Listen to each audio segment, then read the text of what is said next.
Welcome to Sacred Justice, a podcast that features discourse rooted in the pursuit of justice as sacred practice. Our weekly discussions reflect on current events, art, media, theology, and how they intersect with the movements for freedom and liberation. We hope that through these conversations, we can foster inclusivity by expanding our learning opportunities. We hope to cultivate digital community beyond the confines of our campus. And we hope to reconnect the church's social and spiritual callings. Join us for the journey.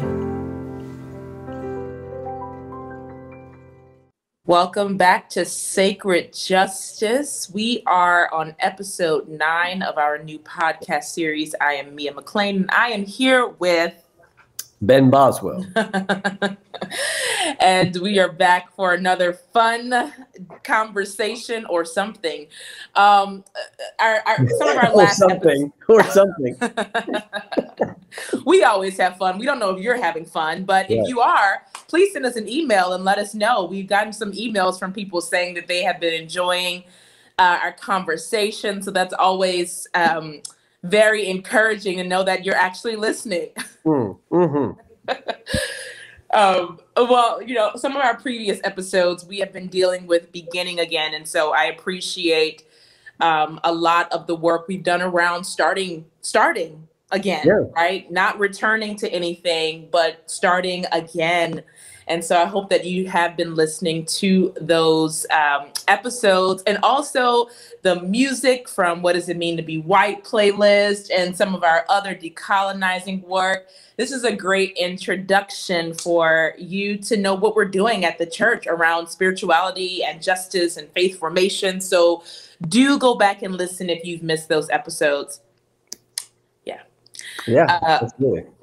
Dr. Boswell, what is going on in your world, current event wise? What's happening? Let's get into the current events. Well, I guess the one big one is that tonight is the vote on the 2040 plan. It looks like it may pass by a very slim margin. It may even pass by a slim margin with the community benefits agreements in the plan. Thank God. Which gives some self-determination to neighborhoods, particularly neighborhoods of color and impoverished or impacted neighborhoods in our city. It's also the only plan we've got. And I know there's some folks who are concerned about certain aspects of the plan, but when you don't have a plan, then you get the same thing over and over again. And so we really need this plan. You know, urban density is a problem. The last plan we have of any kind was from the 70s. And which means that if we don't have this plan, we're going to keep replicating the same thing we've been trying to do since the 70s, and we haven't been able to solve the problem.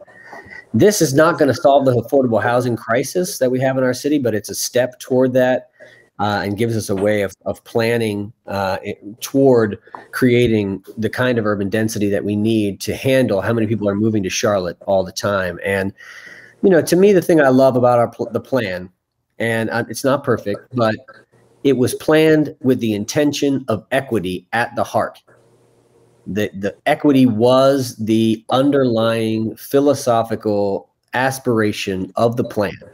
And when you build a plan based in equity, it's not surprising that the real estate developers are the ones who are opposing it, and the conservative folks on the city council who are also in cahoots with the developers are also the ones opposing it, because it probably means less revenue for developers, but it probably means a better life for the rest of us. So I'm excited. I hope it will pass, but that's on my mind tonight. I'll be thinking about that. And just for those who, we're recording this on June 21st, but you may be listening to it whenever.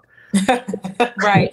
Can you talk a little bit about, for those who may not know intimately, some of the controversies around 2040, just to briefly talk about the plan? Maybe some of our listeners aren't even in Charlotte, so they're not even familiar with the single family zoning controversy and all of that stuff. Well, the single family zoning controversy to me was often a smokescreen because there are many, many places in the, well, first of all, folks should Google the racist history of single family zoning. If you haven't read Color of Law or any of the work of Rothstein yet, then you need to just Google the racist history of single family zoning, and then you'll get the history that you need to understand why the reactions came. We need to rezone things so that they can be, so that are zoned single family, which means you can only build a single family dwelling on it, to places that can have multi-family or variety on the same property, so that we can go upwards instead of outwards and build larger facilities that have housed more people than these single family units that only have one home on a large piece of land. Otherwise, we can't create the kind of urban density that a major metropolitan city like Chicago or New York or San Francisco, cities that are growing at the same kind of rate that our city is growing, that have already figured out this issue. We don't have that kind of urban density yet, because we still have too many single family homes inside the Beltway, in the proximity of all the places where people work. And so there's already a lot of places, like if you look up and down Selwyn Avenue on the main thoroughfares, it's all multi-use, multi-family zoning up and down the thoroughfares. But what this does is gives us the ability, not just on the main streets, but also in certain residential neighborhoods, to shift that dynamic. And of course, the complaints by many are, I don't want you to be able to build a multifamily thing in my backyard. So there's a lot of NIMBY. You can Google that, and an acronym too. There's a lot of not in my backyard people saying, meaning they don't want 10 people living in their backyard. They'd rather have one, which is racist. I mean, it's not racist. It might not be explicitly racist to those who are listening, for some, but if you go back and look at the history, that's what that's about. And so it's again, single family is about controlling who can move into your neighborhood. Mm-hmm. And regardless of whether that's about race or class, or whatever it is, social, political ideology, it's a sense of controlling who can move where. And we can't do that when we have an affordable housing crisis of the magnitude that we have. And so we have to make these changes. But yes, that's one of the crises about the plan. I'd say the other one is about the community benefits agreements, which again put lots of restrictions on developers from being able to be in control of how development happens, but gives a lot of self-determination back to neighborhoods to set up a group to determine how they want their neighborhood to develop, which I think is really exciting. And I know some friends and activists who are working on that. And I think it's one of the first times I've seen any kind of self-determination happening, except for white self-determination, in Charlotte. And I'm hopeful that those remain, because it will give neighborhoods the ability to plan their development and to have a say in what gets developed, and not just to be determined by the whims of the market or the money of a developer. And we need that so that communities can evolve into what they want to become as neighbors and as residents, and not just succumb to the displacing whims of the market, you know? Yeah. Important stuff for Charlotte and for many cities to figure this out, hopefully in the most equitable way possible. I also know, for me, I'm always looking at transportation. And so, which is not very good in Charlotte, public transportation. So I'm curious about how that's going to unfold over the next 20 to 30 years, but it starts now. Really, the planning is already behind anyway. But I'm curious about how that plays into it.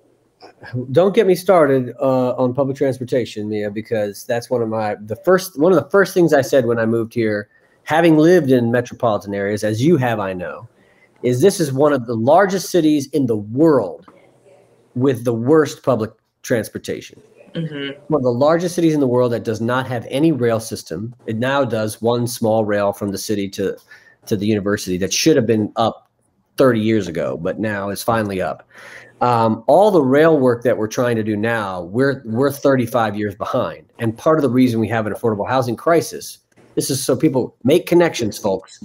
If we had built the rail system, you could have built affordable housing in Mint Hill and Belmont and outside of Matthews and Indian Land and all over the place, in Concord, in Kannapolis. You could have built affordable housing outside the city, and people could have taken the rail line at a very reasonable cost into the city. That would have actually brought tax money to the city and built the city's infrastructure through the tax dollars of people living outside the city in different counties. And they could have lived wherever and then commuted in. And that's how a lot of cities have dealt with urban density and affordable housing. But because we're so far behind on public transportation, that means that the affordable housing crisis we have is exacerbated and intensified by the fact that you can't live outside the city without a car.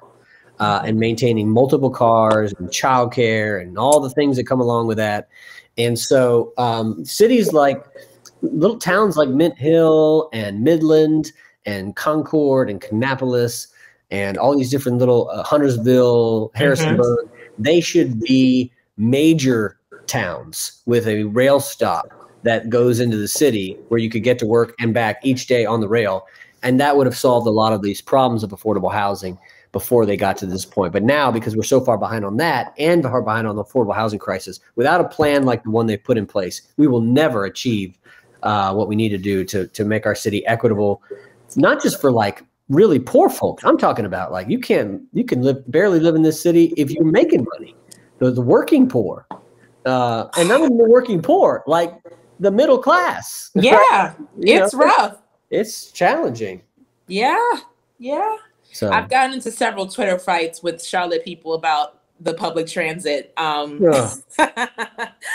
know what though, Mia? What if we if we could just had a trolley?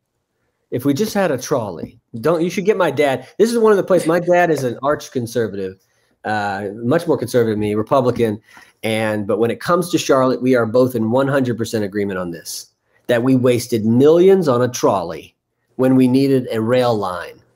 And every time I drive past the trolley lanes and my daughter says, "Daddy, why are there train tracks in the middle of the street?" And I have to explain the history of the trolley. It's now a joke in our family. We just talk about like, what are the biggest buffoonery moves ever in the history of urban planning. And that trolley has got to be up there in the top 10. Yeah, gosh. I was also, and I won't linger on this too long, but I was also looking at how to get to Myers Park, mostly when I first moved here and I didn't have a car yet. And I did not realize this. Now, this could be different now, but the bus doesn't run on the weekends. That's right. So I would not be able to get now. I used to live in South Park, so let's say 12 minutes from church. It would take me, even with the two buses, an hour and a half to get to work if I were to take public transit from 12 minutes away. Now, I don't live in South Park anymore, so it's even worse now that I don't live even near a bus line or a train. So right. I would have to walk. No, I would have to take an 8-minute Uber to the nearest bus to get to work. And so when I get in these fights on Twitter, people are like, it's accessible. The city is accessible to who? What are you talking about?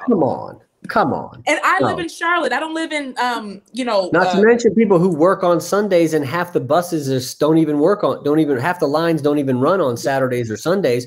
What do they think? This is like the city in the South during blue laws? People work on Sundays, not just go to church. We talked about that before. How could poor people of color commute to Myers Park for church on Sundays if they didn't have a car?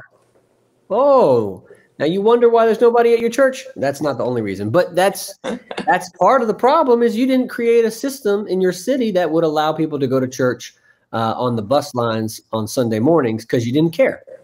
I mean, really, you didn't care, right? We don't care. Yeah. And I think and who does it hurt the worst, right? The very people who were saying, why can't they get a job? Why can't they hold a job? Well, because the bus line, they've got to take a 5-hour bus ride to get 12 minutes away. You're right. And how do you do that? How do you plan your day when your commute is an hour and a half long, exchanging 3 buses to hold down a job that doesn't pay you enough for the bus fare, barely, and your child is in childcare, whatever. I don't even need to start on all this. I mean, we can have a whole episode. You got me started. You got me started on the inequity. Get me fired up, Mia. We'll leave it there. 2040, we'll see what happens. By the time you hear this, something will have happened. We don't know what. That's right. Then will be a whole nother debate about the zoning ordinance plan that comes after that, which will be another fight. But it's going to be one fight after another. Yeah. Whew. Okay, so for my current event, this past weekend, the Juneteenth was when, this past weekend, and, the White House or whatever, past. Mia, I forgot to tell you, happy Juneteenth at the beginning of this podcast. Oh, why? Thank you. It's weird. Hey, you know, what's 400 years of slavery between people who, I just said happy Juneteenth, between two people who celebrate Juneteenth together? What's 400 years of slavery? Everybody's absolved from every sin by wishing us happy Juneteenth. That's why I say happy Juneteenth. It's better than I'm sorry. Yes. So Biden and all these other people, basically Juneteenth is a federal holiday, I guess. Am I supposed to be excited about this, Ben? Well, listen, I mean, you know, Mia, you're supposed to be happy at whatever your government does. Romans 13, you know? Yes. Now I want to point to say there have been people in the past for decades who were fighting for this. So I honor some of those people's work. And also it's just, give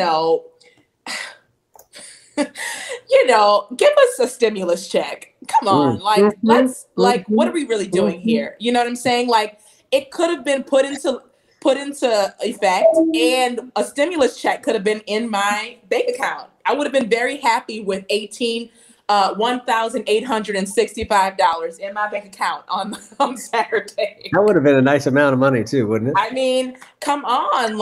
Even if everybody did get it who didn't deserve it, at least we would have gotten it. Okay. Right. This country has dropped the ball so much in this pandemic. I just sort of feel like, put your money where your mouth is. I don't want no more laws. I don't want the legislative branch singing lift every voice off key. They don't even know all the verses. Just forget it. I'm just I'm disgusted at this point. So, happy Juneteenth, but also, we're such in an economic crisis right now. Businesses are closing because they can't get people to come to work because they were paying them crappy wages. And they found different jobs, or they just stopped working altogether. I mean, come on, let's. So that's my rant. I'm going to leave it there. You all can do your own research on that. Oh, man. Well, I mean, I think it's interesting because you said there's all this historic work that's gone into acknowledging this day and making it a holiday, having it recognized for the purpose of being able to tell historical information clearly about American history, which can we talk about Juneteenth for a minute, Mia? I know that a lot of people don't know the story, and there's some misunderstandings about it, right? And I just think I'd hate to be doing a critical race theory right now, but let me just do some history. What I was taught is that the enslaved folks didn't hear about it because, they're enslaved, and somehow the newspapers didn't come down there. And they couldn't read, and so the white masters were like, they're still enslaved, but we're not going to tell those slaves that was the problem. No. That paints a much more rosy picture of slavery, which we love to tell a rosy picture of slavery, don't we? And what really happened was the white supremacist slave owners would not free them without force, which is a reminder to us all that the status quo, the opposing power will never relinquish power without a fight and without a struggle. That's what Juneteenth is about to me. They had to send federal troops into Texas in uniform to compel slave owners by force of death with write-ups and bills written up from the president themselves to compel these slave owners to give up their slaves. Right. Or in some cases, just to start paying them is all they really did. Right. And so to me, it's that's the real story, is that white slaveholders and slaveholder religion and slaveholder attitudes and epistemologies and anti-Black violence will never surrender without being compelled and without struggle. Yeah. 2 years, right, of laboring even after slavery had been abolished. And I don't think that, so I think we need to tell the story right. Tell the story right. And because it doesn't make white people look good. It doesn't make white slave owners look good. And then once we tell the story right, if Juneteenth celebration, the holiday itself, helps us tell the story right, then I'm for it. Right. But at the same time, I find it very frustrating, like you did, that it did not accompany the passing of the George Floyd Criminal Justice Reform Act. It didn't accompany another stimulus check for people suffering. It did not accompany a moratorium on evictions across the country, which is now just coming to an end. Yeah. It didn't accompany the government saying you can't ban critical race theory. It didn't accompany voting rights protections. So while on the one hand we now have a federal holiday, which is like Cinco de Mayo, right? A time for people to drink and take a day off, right, or whatever. You don't even get a day off for Cinco de Mayo, but like to drink and have a party, you know, and white people to party, right, without knowing the history. There's no. It's accompanied by this particular moment we're in, which is a moment of white backlash, a moment of white backlash against the election of Joe Biden and the turning away from the horror of the Trump presidency. And we have seen that backlash, which started on January 6th, and it has continued with voter restriction laws. And it has continued with this attack on critical race theory, which, of course, was created and manipulated by some Christians. Yeah. And this is just the beginning. We're in a moment of white backlash, and we have to name it as such and remind people that there will be more of this tomfoolery coming, and we got to keep resisting it. You know? Anyway, I'm with you. It's not. It's hard to celebrate something like this in this moment. To your point. Yeah. So, you know, if anybody wants to, you know, send me, you know, $1,865, I will welcome them. Wait, that red Kool-Aid I sent you wasn't enough? Ben, that watermelon you sent me really just didn't cut it, okay? Now, don't tell people I sent you like watermelon and fried chicken or something, because that's gonna make me sound real dumb. No, so, I did have some red drink on Juneteenth, though. I did. Red drink is the greatest. It's the greatest.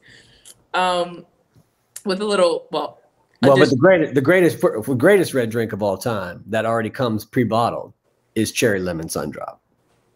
Now, this is where we have to disagree. I just said no. If you put now if you're talking about an alcoholic beverage that somebody has made, that's punch, that's different. But yes, like, that's what I'm talking about. Red soda that's already pre-prepared, and then we got cheer wine, which is kind of red. It's a little darker. You know, you like cheer wine? I don't think so. Too much this sugar. Is so great. Such a great podcast talking about libations. Anyway. Well, somebody made some sangria for the Juneteenth party I went to. And it had tequila in it. And it was fire. It was good. Yeah. Ooh. I got to be careful with sangria, but I may try that this summer. Tequila sangria, yeah. Sacred justice work. Yes.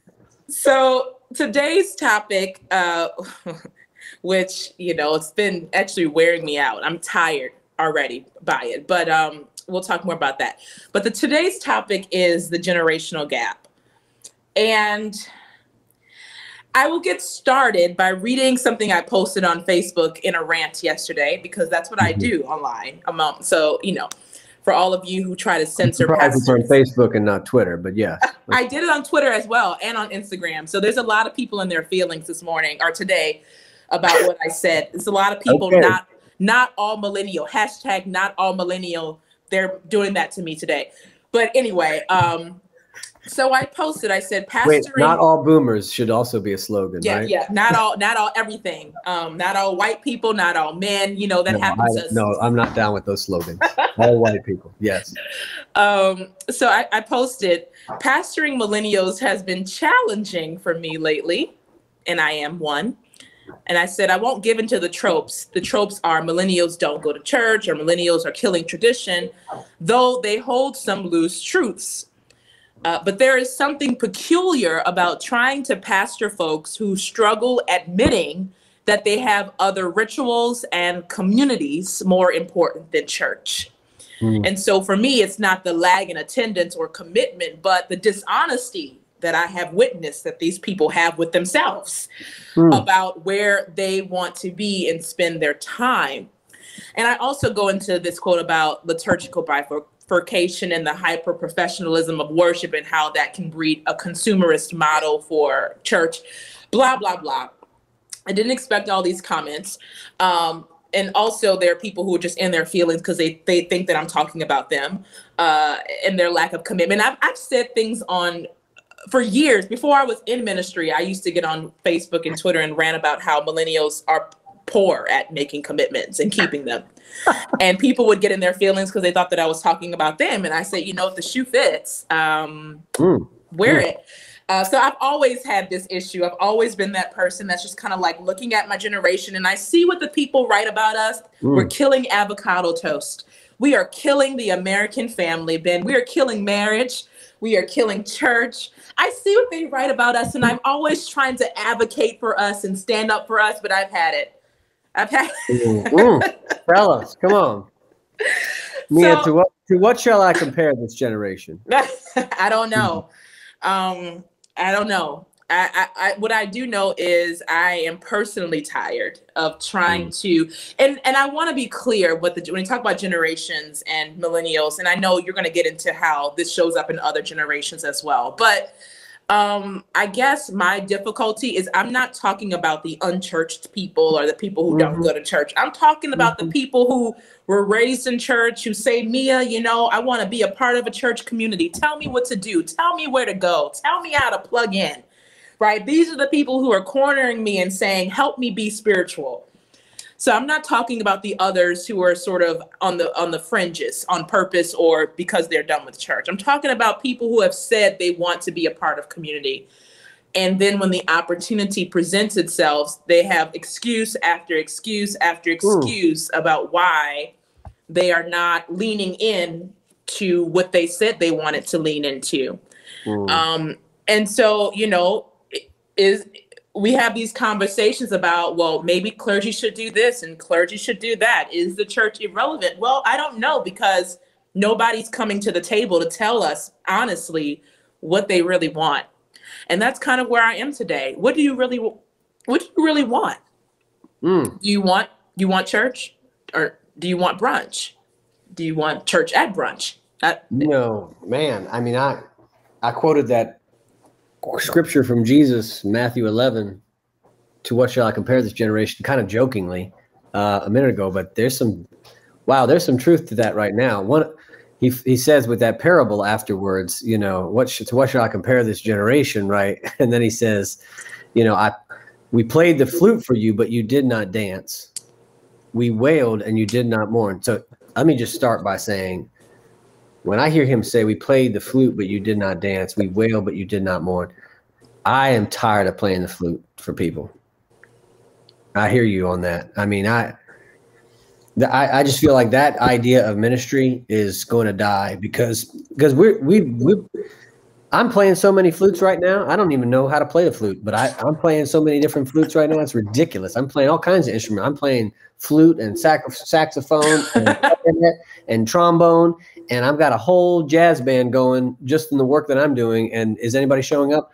This is the thing that I think is so frustrating for ministers. Is like, on the one hand, people are like, dance, sing, play, and I'll show up and come. This is what we want. And then you do it and they don't come.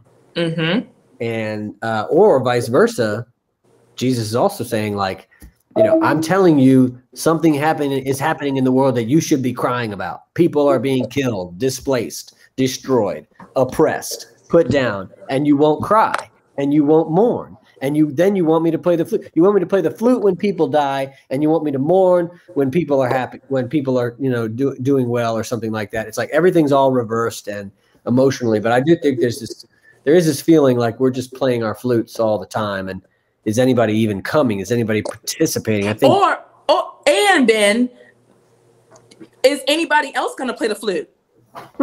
Because that's not, church wasn't meant to be a bifurcation of the liturgical experience where we're shucking and jiving and tap dancing so people can come and see it. But you should be up there playing the flute with us, right? You should be saxophoning or playing the piano or whatever, right? To follow your example, right? So this idea that dance for us is a problem. Yeah. Right? But we've fed this for a long time. Clergy have been a part of the problem here. You know, Yeah. we said, people said, well, if you give me this, I'll come. And so we built it, you know, and then they said, well, if you give me music that lifts my spirit, I'll come, I'll give more. If you give me, and we fed into what they wanted. We gave people what they wanted for so long now that if we don't give people what they want, well, first of all, they're spoiled. So even if you give them what they want, they still might not come because they don't have to. Right. Because the culture says they don't have to. Their parents say they don't have to. They don't feel like any sense that they necessarily need to, right? Sometimes, or they do, and they just still don't come. You know, it's. I think we set ourselves up for this. Pastors have by playing into the consumer demands of our congregations who, you know, yeah. I mean, the other thing is that there's another side of this where we just don't change because we, you know, it's like we're going to keep doing the Latin mass because we don't care what anybody says. That's not healthy either, right? But there's this other side where not only are we not going to do the Latin mass, we're not going to do any mass, and we're just going to have a rock concert, and somebody's going to get up with some really nice shoes and tell us a story, and like that's not going to work either. That's also doesn't. That's just we give people. It's sort of like this. What we have is, I used to say this to congregation. I give this example of food. I would say, you come to me and you tell me, give me chocolate cake. And I love chocolate cake too.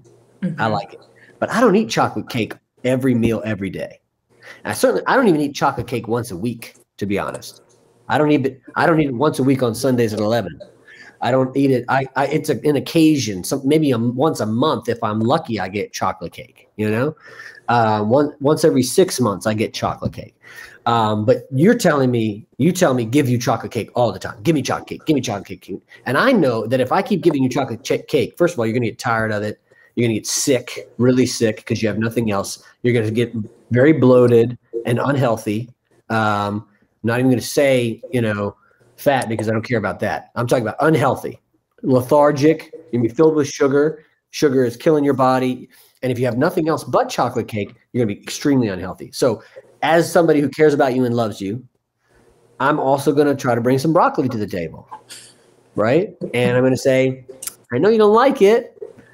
Let's prepare it a little differently, maybe with some coconut oil, you know, whatever we can do. Put some curry spices on it. Let's see if you'll eat it, because maybe you'll find you're a lot healthier with a little broccoli thrown into your chocolate cake. And we can get even more wide with this, right? There's so many other foods: pasta, spaghetti, salad, right? Collard greens and black-eyed peas and red drink. I'm not thinking of any specific holiday, but anyway, I'm you know what I'm saying? Like, I think there's this idea, and like, so people came to the pastors and they said, "You're my pastor.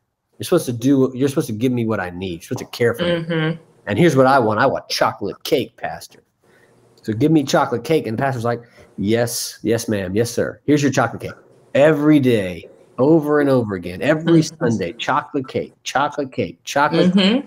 Now people don't want chocolate cake anymore. And they come to church, and we've been giving chocolate cake so long, they could give or take chocolate cake, because now they got coconut cake, they've got crumb cake, German chocolate, different kinds of chocolate cake. They got all the variety you could possibly imagine on YouTube from their home in their living room. They can get whatever they want whenever they want it. So now we've given them to the point that we've created monsters, consumer monsters that are not disciplined to find what is good for them and healthy for them, not what they want in their immediate desires. You know? Yeah. It's so interesting, because a lot of the comments were talking about people wanting church on demand. And the interesting thing about that is that clearly they don't, because they're not even watching that. Right. I have people who are apparently so-called members of churches who haven't watched church in 15 months. Right. Talking about, I'm a member of that church over there. Oh, really? What's been going on? What's been going on over there? Right. So what is going on here? We have people speaking out two corners of their mouths. Right. It's on one hand, they're saying this, but they're doing something else. And that's more disturbing than the "I want chocolate cake." It's more like, yeah, I want chocolate cake, and then you don't show up to come get it. You just kind of and then the whole, I don't know what I want, or I'm really just confused as a leader of in a faith space that is Christian.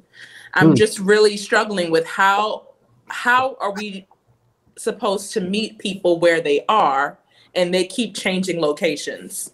Well, that the way you put that's an interesting way to think about it. Changing locations. It's not even that, I don't think, because I think we figured out location. I think you're using that as a metaphor.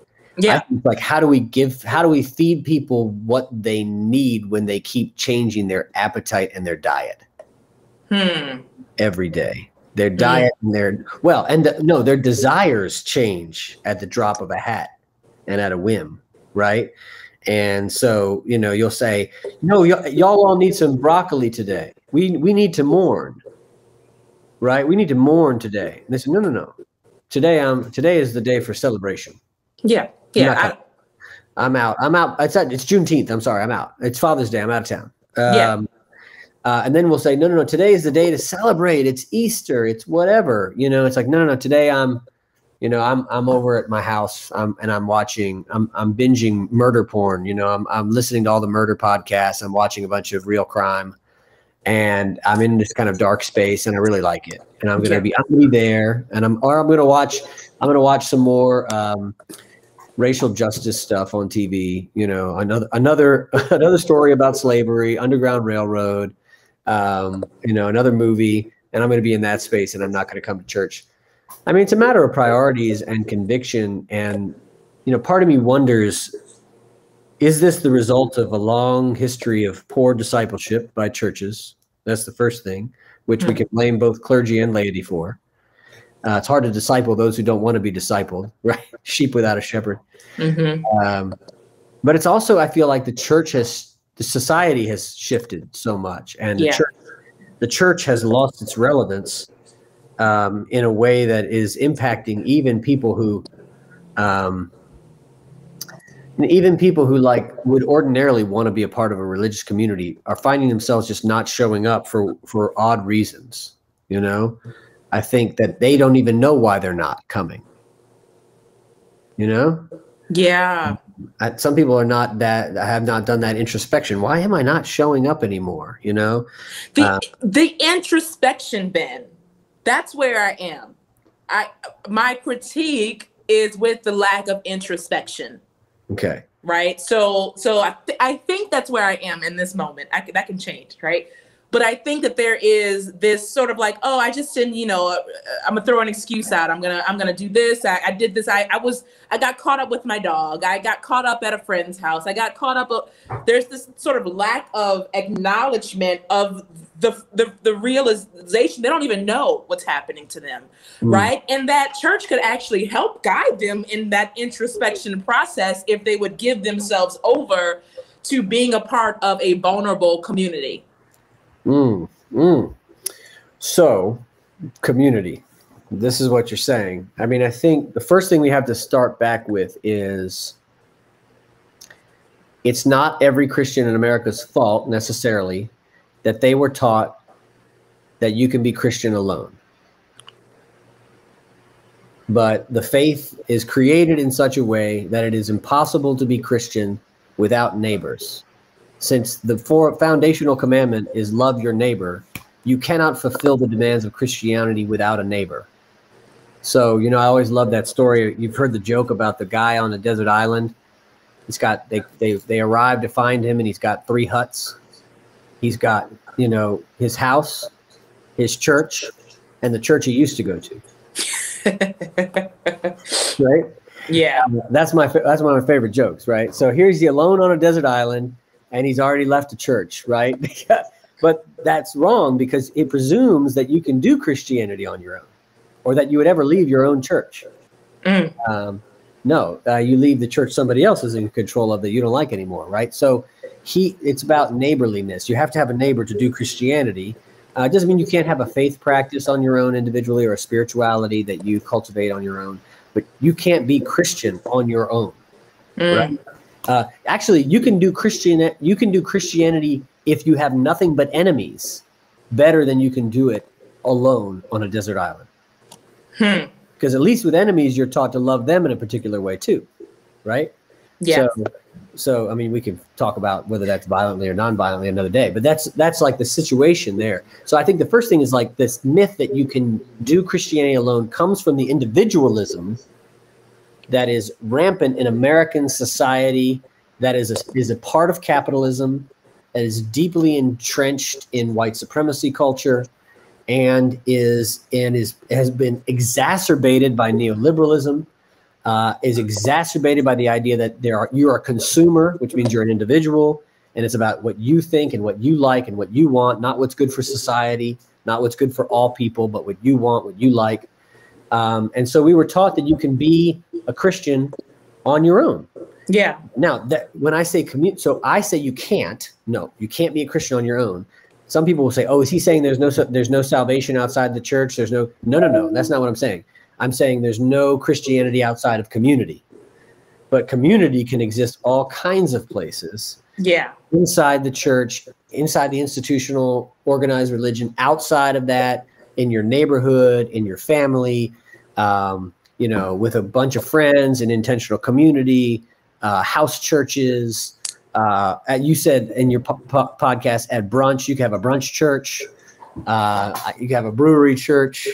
Which I will be fine with. Like, yeah. I'm there. I will meet you at, a brunch. And we drink some mimosas. We can talk about faith. We can read sacred texts. Yeah. I think that there still needs to be intentionality, though. And that can't all fall on the clergy person. It has to reside with the people, because the people create the liturgical standards. Mm-hmm. Mm-hmm. That's exactly right. Yeah. And that's where there's a lack of responsibility. Yeah. Right? That's also a part of our culture, is where we have outsourced everything to experts to do it all for us. Yeah. Somebody else can do our yard work. Somebody else can clean our house. Somebody else can take care of our souls. Somebody else can care for, where it's like, here's my soul. Can you take care of it for a little while, Pastor? I'm going to leave it with you. And here's my child, and here's my soul. Mm-hmm. You take care of those things. I'm going to be over here consuming this music, enjoying this food, and going to do my work while you care for my soul and my child and my lawn and my house. And I'm not saying people shouldn't pay others to do stuff for them. I'm just saying that we get in this mentality that we can give people the full stewardship of something, and then somehow that's not going to change us. So, like, take a child, for example. When you give your child over to the child care center, you don't then abandon your responsibility to that child when you get home. You still have to feed that child. You still have to care for that child, teach that child, make sure the child is not watching screens all day long and all evening long, right? You got to figure out how to balance out what your child's learning and education. And you can't give that child chocolate cake every night for dinner. You got to give it broccoli and other things too, right? So otherwise you're not being a good parent to that child. I mean, let's just be clear, right? If you just gave chocolate cake to your kid every day, you'd be a good parent? No, you might have your kid might love you, but not for the right reason. And so if we do that with our souls or our spirituality or our Christianity, we imagine that we're not responsible for it. Like, we hand it over to the pastor and the clergy, and you do it for us. You do the Christianity for us. Yeah. Yeah. And I never thought I would become this person, but it's gotten to the point now where it's like, I'm not even marrying people who do not have community, spiritual community. Like, I'm not saying you have to be a part of mine, but at this point, it's sort of like, people want you to do these special things. I want you to marry me. Can you bury my father who never, was a part of a community? Like, there's these things people want you to do and be hyper spiritual about, but they have no accountability around how that relationship is fostered, right? So I'm really struggling with how to pastor these folks. Now, you have said that this is beyond millennials, so I want to give you space to talk about the other generations. You've said that there's other people who are just as confused about their commitment to whatever their faith journey is, or how they do that. Why would I want to take responsibility as a Gen X if I can blame it all on millennials?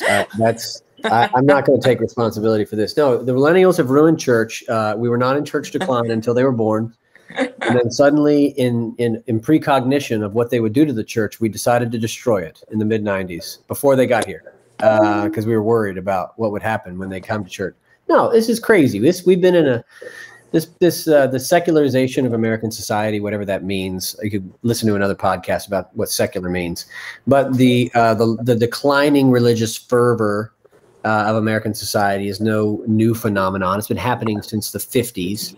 And even before that, religious fervor was at an inflection point in the 70s, right? So what's been happening since then is a slow and steady decline in our participation in all kinds of institutions and all kinds of community and social organizations, like Robert Putnam's Bowling Alone, which is like 20 years old now, is a book that just said the decline in bowling leagues was evidence of what was getting ready to happen to the church and every other social group in American society. And boy, was he right. And we could do nothing about it. So this has been going on for a long time. And a lot of it is tied directly to social changes in the way our economic system works, and the way our economics have outpaced, in some ways, our cultural values, because actually we are more culturally, we value our economic system more than our own culture, which is why a lot of people say, well, our real culture is our economic culture. So, I always use a joke about my mom, where like in the 90s and early 2000s, it would be like Sunday, and I'd be like, I'm going to Target, Mom, or something like that. She'd be like, on Sunday? They're going to be closed. You don't wait till then. It'll be closed. And then of course, I'm like, Mom, it is not 1950. But she had gotten blue laws like so entrenched that she thought that Sunday. And there are a lot of people who think that, like, who had retired before the blue laws went away, or retired where the culture had still, people didn't work on the weekends, right? Weekends brought to us by unions, not by industrial capitalists, but by the union resistance, where we had time to set aside a day for our family and a day for church, right? And we didn't have to choose between those two. Yeah. And we didn't have to choose between work, family, church. And we didn't have to choose between work, family, kids, soccer, church, right? And then the first thing that happens is actually the weekend gets stolen first. And nobody's whining about the capitalists taking the weekend away. Right? They get mad that the church can't figure out how to be relevant enough to squeeze in people in that 1 hour that they have on Sunday mornings between their job and their families.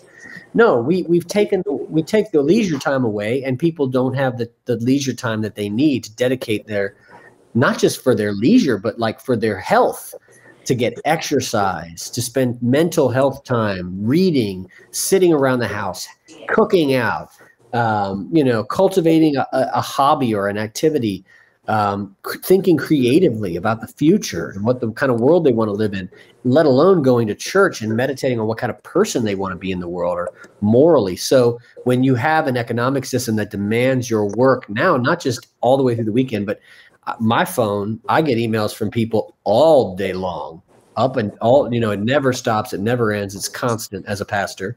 So they need me all the time, but they barely show us. People be barely showing up on Sundays. That's a dichotomy, right? But I think part of it is it's the economic system, right?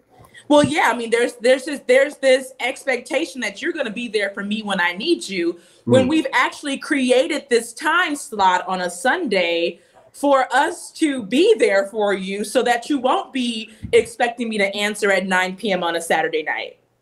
Well, look, nobody even the most, so we're like, you talk about pastors being like servants, right? And the service industry, I'm going to give you care of my soul. You take care of it. Then, I'll take it back when I want it back, but you're taking charge of it until I need it.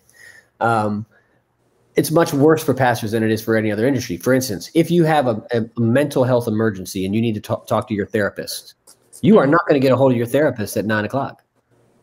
You're going to have to wait till the next day. And if it's a real emergency, you may have to go to the hospital that night. You may have to do different things. Now, do I think clergy should be that inaccessible? Maybe, but they're not. If you call me or try to get a hold of me at 9 o'clock at night and it's an emergency, I probably am going to call you back or talk to you. Right. Right. Part of the game. That's part of the job, part of the gig. Yes. And so here's where another issue, another discovery. I know we have to have another conversation about this, but yes. Part 1 and 2. Yes. So here's the thing. So yes, we respond because we know how dire these things are. And if you find yourself having to always be contacting us in extreme moments, but you're not showing up for the regularly scheduled programming that might actually keep you from having to contact us in extreme moments, then I sort of feel like you're playing in my face. Right? Would you treat your doctor like this? Right? I mean, some people do, but yeah. They probably do. But yeah, I will tell you, you're not going to get, first of all, you're going to pay your doctor a lot more than you pay us. And you're not going to get your doctor on the phone at 9 o'clock at night. And actually in the hospital, if you want to see your doctor, if your loved ones want to see your doctor, you better be up at 4 a.m. waiting there in your loved one's room, because that's when your doctor's making their rounds. And they're in their Mercedes driving to the beach by 3 in the afternoon. Promise you that, especially in the summer. They're not playing around with that. So, I mean, there is this sense of which in the economic system that we're in, the commodification of each role and the accessibility of each role related to the commodification is very interesting. You wouldn't even call your teacher, your professor. Think about your professor. Try to call your professor at 9 o'clock at night, right? Nope. I mean, you can't get a hold of anybody. But this is an opportunity for the church, right? This is an opportunity for pastors not to be quivering masses of availability. We don't want any pastors to be that. Yeah. To be always on or always available. But there is something powerful about knowing that there is someone in your life, in your community, that you can call at night that will talk with you or be with you, come over to your house, sit with you. I mean, I know me, I've gone through some tough things in my life, and I've had people, pastors come sit in my house with me after going through traumatic event, and that is very, very healing, very helpful in those times. So there's an opportunity for the church, but boy, is it hard when you call on that person and they haven't seen you in 6 months because you're not a part of the community actively. And then suddenly that you call them. I mean, we're going to come because that's who we are and what we've done, but it feels awkward. It feels hard. It feels hard. And I think, gosh, we'll need a part 2, but I do think that's where I'm putting up boundaries, right? Because I don't know if I'm going to be answering some of those people's phone calls, right? The ones who say randomly, "Oh, Mia, I need spiritual care. Oh my God, I just, and then you say, well, how about we set up some time for coffee? How about we set up some time? And then they don't follow through. But then, 2 months later, "Oh, Mia, I need spiritual care," right? So then you fall into these cycles of almost, abuse in a way, right? And so I'm sitting with this, and I'm not trying to come for the millennials completely, but I do think that there is some room for introspection here. Where do you see us going if we continue this?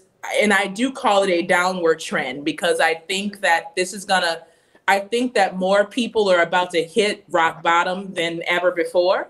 Yeah. And so where do you think we're gonna, I don't want to curse on here, but the mess is gonna hit the fan, right? Where are we going from here? Is there hope that we can reverse this? Well, I mean, I guess I'll say, what's it like to be at the very, very bottom and have nobody to call? What's that feel like? Because I think, who are you going to call, right? Ghostbusters. There's no Ghostbusters out there. I mean, when you really hit the bottom, who are you going to call when there's something that is just out of control? You need friends. There's, first of all, if you don't have friends, that's going to be a struggle. Good friends. I'm talking about people who will come over to your house, drop everything that's going on in their life. You got to have those kind of friends. And I'll tell you, those friends are hard to find, hard to cultivate. Church is a place where they do that. Church is a place where we cultivate those kind of friendships.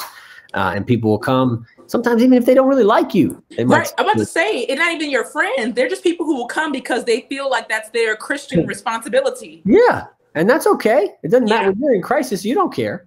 I mean, you like to see a friend, but you don't care. So I think that, what's it like to be completely alone and have no one to call? I know that feeling. I mean, that's a terrible feeling.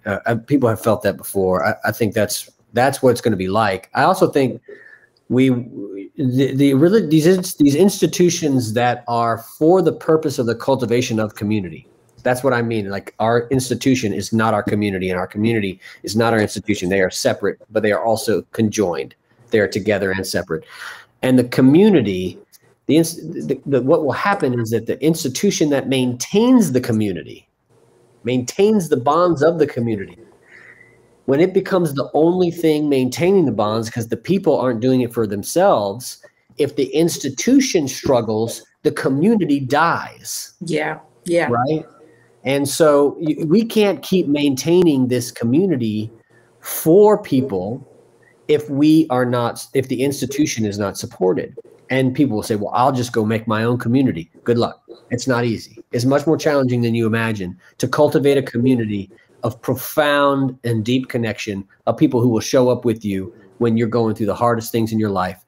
I mean, that is very, very hard. It takes years and years and money and time and investment. And we already have it. It's already pre-made. We figured it out. We've got it cultivated for you and ready for you to come in with zero work. Yeah. You don't put any labor in. You can just come and show up and be present. And then that's where the work starts, is the showing up. Yes. Showing up is most of the work, right? Showing up. Work, And then we got community for you. Showing up is most of the work. I'm going to end it there because we can keep talking about this forever. We definitely need a part 2 on this. I haven't even got into all my notes. Man. I know. Next week. We're going to continue with part 2. But showing up is most of the work. If there's any ounce of hope, I think it's going to be in the showing up, right? Mm-hmm. That's right. Whew. Well, friends, this is another episode of Sacred Justice. I hope that you continue to join our conversation. Check out our next segment, hopefully on the generational gap. And wanting to close the gap, this is a funny thing that when you're in London and you're riding the subway, there's these people that say mind the gap, so that when you step on the train, I always think of that. I want us to be minding the gap. I don't want to just keep talking about elders versus the millennials. I want us to actually mind the gap and see what we can do to foster those relationships. And then finally, I really do believe that intergenerational relationships really are, they are so key in church life. And when we don't, church is one of the few places where you get all these like bonus uncles and aunts and bonus parents and family. Things, right?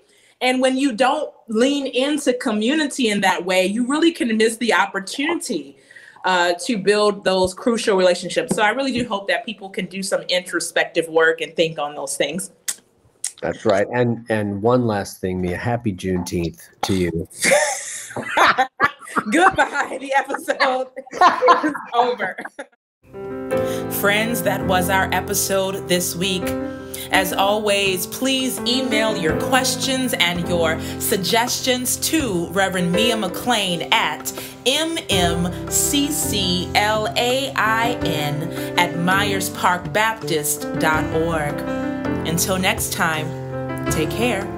This is Sacred Justice.